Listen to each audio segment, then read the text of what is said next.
Myself H.K. Ramesh, Principal, Government First Aid College for Women, Chamrajpet, Bangalore 26.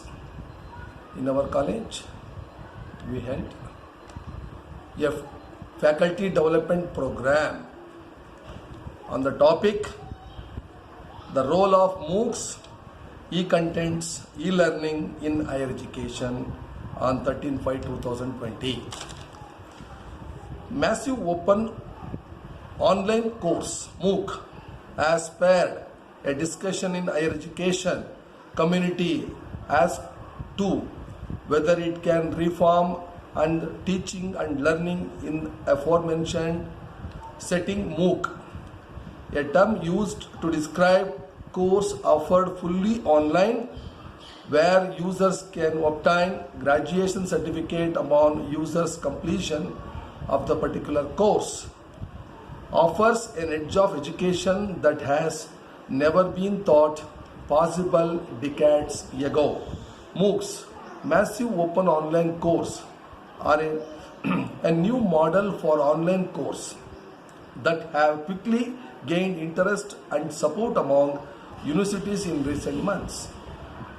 We still find ourselves at the experimental stage, but it is not too early to think about what kind of long-term impacts MOOCs might have in higher education.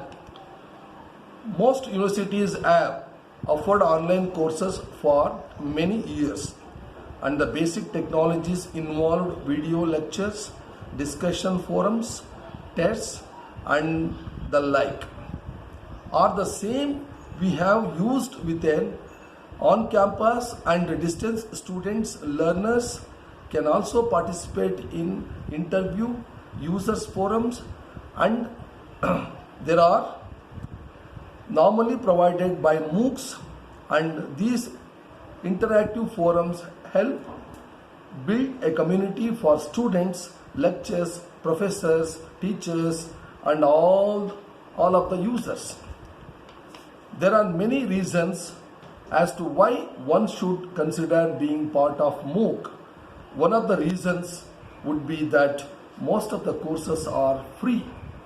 Other than that, the lecture videos are also mostly very short and gets straight to the point, and learners have the power to pause, play, rewind in case of if they miss out of any valuable information, which they cannot do in normal lectures.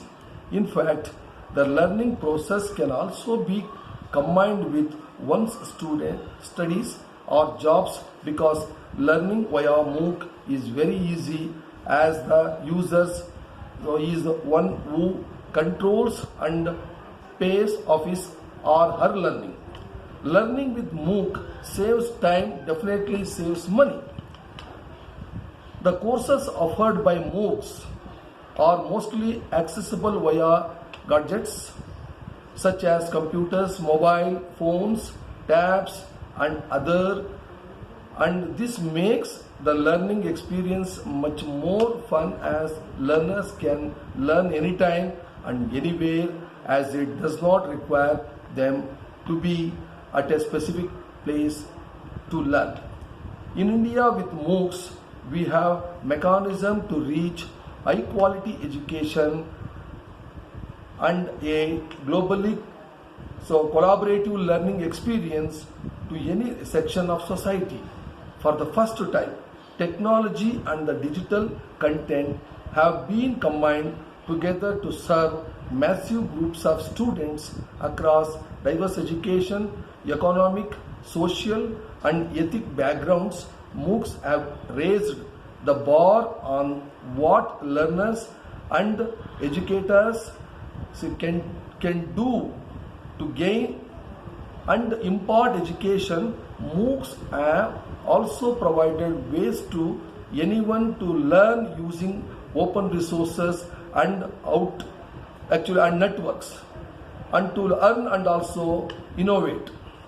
In India, the Ministry of Human Resources Development, through an innovative project called the National Mission on Education using ICT, has created thousands of hours of high quality video lectures, animations and simulations, e-books, questions and many other e-learning elements.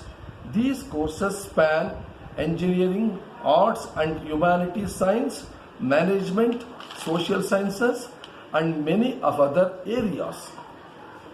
The course list is being added to aggressively, perhaps making it one of the largest open education resources repository worldwide.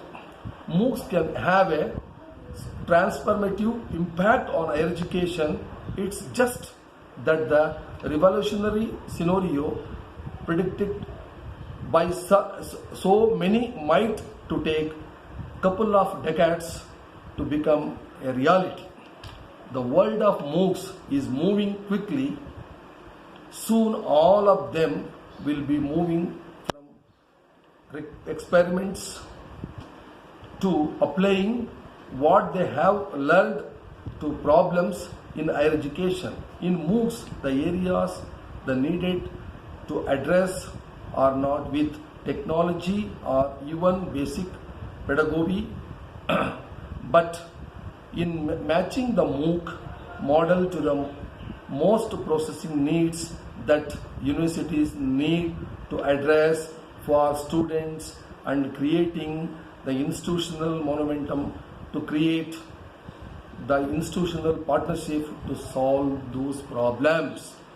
So I thanks to my commissioner for giving this opportunity to conduct faculty development program in our college. Even I thanks to my director of collegiate education, joint director of my collegiate education, and MOOC coordinator Nagesh sir, and actually I thanks to resource person Professor Vahini Aravind. So professor in Bangalore University. I thanks to my coordinator, QC coordinator Mala madam. I thanks to my all colleagues. I thanks to the people who are taking directly or indirectly involving to make success of this program. I thanks to all. Thank you very much.